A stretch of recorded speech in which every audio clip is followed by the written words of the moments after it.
Silksong is still going.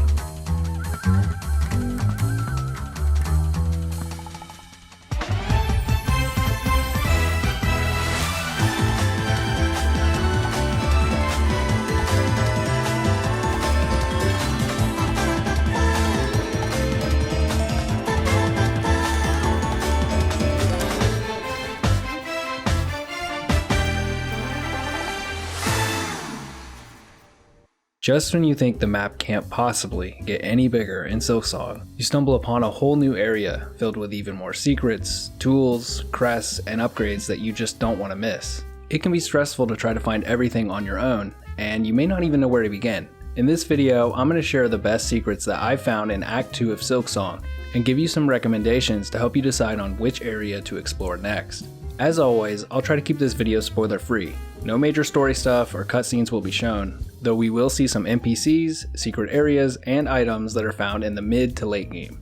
So, if you're still on Act 1, check my previous video in this series and get caught up. As always, leave a like or comment on the video if you want to support. And let's get started with the new mobility abilities that you can find in Act 2 of Silksong. I recommend getting these abilities before doing anything else, because they are required to gain access to a lot of the secrets in this video, and because they just make your life a lot easier in this game. So I'm sure by now you've seen these odd rings that are suspended all over Farloom. The first ability we're going to get is called Clawline, and it lets us interact with them. To get this, you need to do a few things. First, find this white key located here in the Songclave area. Once you have the key, you want to make your way down to the White Ward elevator in the lower left area of Coral Chambers.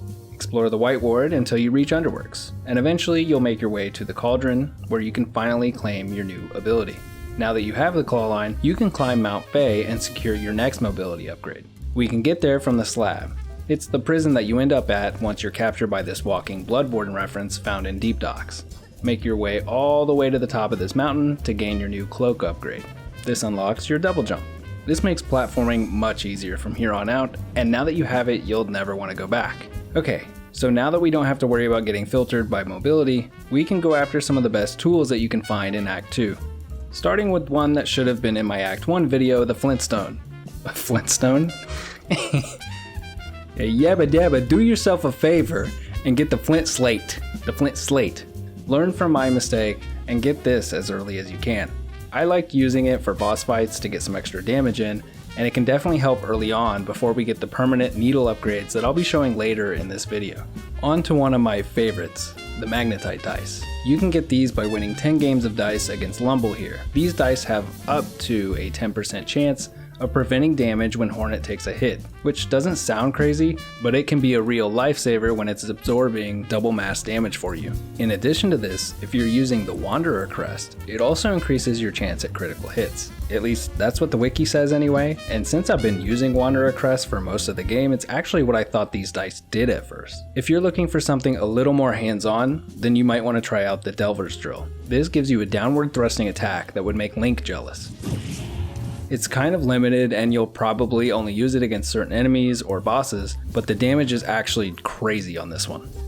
Speaking of damage that is unhinged, the Rosary Cannon takes a page from Dante's Faust Hat in DMC 5 and lets you turn currency into insane damage. If you decide to try this one out, just know that it needs to be reloaded at the bench by holding X. And if you're worried about wasting your rosaries for this, don't be. It only holds 80, and I've got a new farming spot for you to get a ton of rosaries in no time. You can get even more rosaries by equipping the Thief's Mark tool, which gives Hornet extra rosaries for defeating enemies, but also makes her drop them each time she's hit, so be careful. Now if you've ever wished healing was faster, this next tool might be for you. The Injector Band speeds up binding and can be found here. Or maybe you just want more silk meter without having to track down all those spool pieces. Then try the spool extender, obviously. But if you do want some spool pieces that you can find in Act 2, I've got you.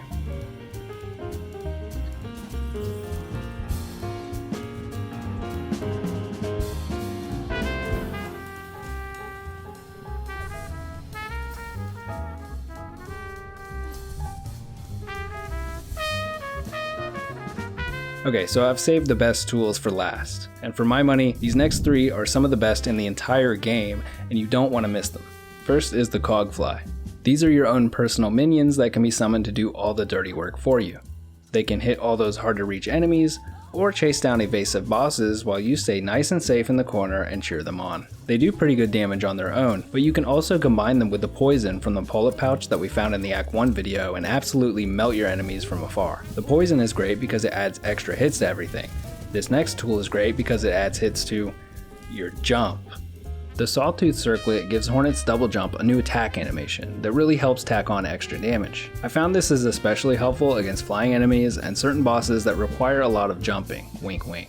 And finally we have the Volt Vessels, found in the memoriam behind this hidden wall here. You can throw this into the ground and set a timed trap for approaching enemies, and if you hit it, you can actually change the angle of the attack. The Volt Vessel can be transformed into 2 throwable bolas while sitting at the bench. The damage from this tool is pretty great, and it interacts with water in a unique way. So keep that in mind when you find yourself in places like Biowater or you just want something with a larger AoE. There is one final tool that I think is worth getting, but it's tied to a pretty important NPC, so it's a little spoilery compared to everything else, so I'll have it at the very end of the video. But in the meantime, you may have noticed that some of these tools required craft metal to purchase. Well, here are the spots that you can find some craft metal in Act 2. Alright, now that we got the tools, let's learn some new silk skills. Here are 2 that we can find in Act 2. First up is Sharp Dart, found here in Wormways. This one doubles as a mobility skill, moving Hornet forward really fast and tearing through enemies in her path.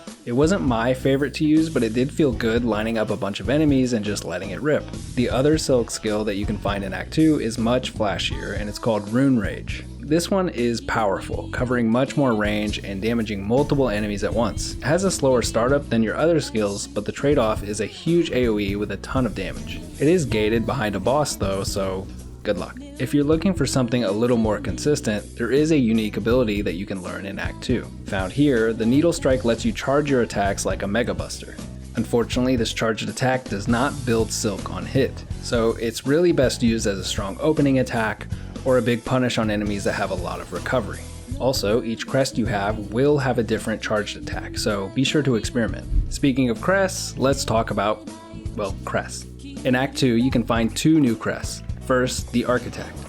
This might be the best crest in the game. For starters, it's fitted with 3 red tool slots, and it gives you the ability to craft your tools on the fly. So what that means is basically unlimited cog flies, spike traps, you name it. Combine the poison with this thing and oh man, the damage you can do with this is like nothing else. It's insane. But if you want to be more hands-on, this crest pairs with the Needle Strike charge attack better than anything. Based on some quick testing, the charge attack from the Architect crest is by far the best. It also has chargeable pogo and dash attacks, while the other crests do not. 100% you need to get this crest and try it out. It's amazing.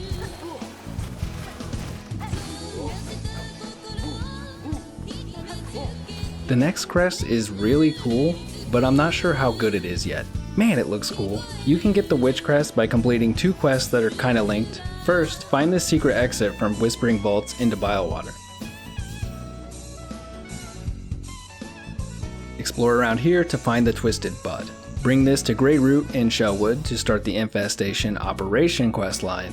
And then from here you want to head to Greymoor to speak with Yarnby. She's going to need some special item to cure you of your infestation, and that is located here in Prisoner's Road.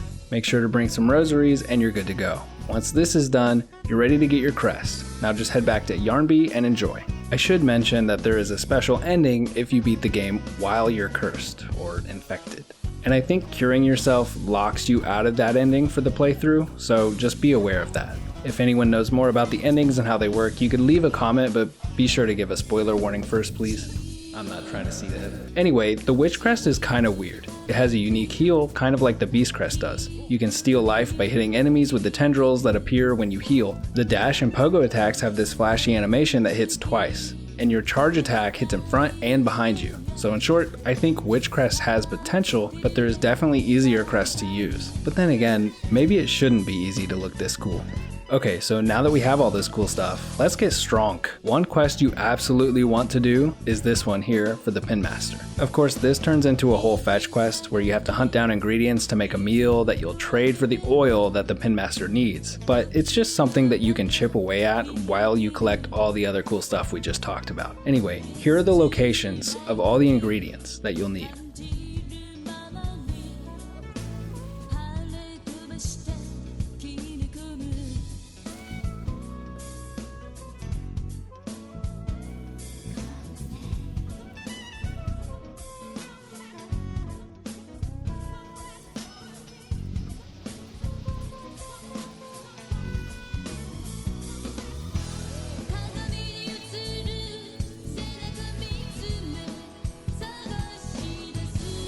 And there you go. Now your needle is sharper, but we're not done yet. You can actually find more oil and upgrade the needle right away. While exploring Whispering Vaults, you'll solve a quick sliding block puzzle that'll lead you to this pale oil. Bring this oil to the same Pimp Master and bam, double upgrade. You'll be slicing down enemies easier than ever now. But I still have one more tool to show you. Okay, so minor spoiler warning, although not really. Chakra is always giving us those awesome maps. And in Act 2, she actually lets us try out her weapons once we finish her quest line. The final thing I have to show you is the throwing ring found here in Bilewater. I got these pretty late into Act 2, right before doing the boss. These are powerful projectiles that can bounce off objects and enemies, and they also replace your taunt with this new one that doesn't cost any meter to use. And it's pretty cool. And that pretty much does it. There are still some other really cool things waiting for you in Act 2, but I'll let you find those on your own. And now that you have the upgrades, movement, and tools found in this video, you'll have no problems finding them. These were the best things to seek out in Act 2 of Silksong, but we aren't done yet. Act 3 is looming, and I'll be rounding out this series with a video covering it soon. So subscribe if you're enjoying the videos, and I'll see you then. Thanks for watching.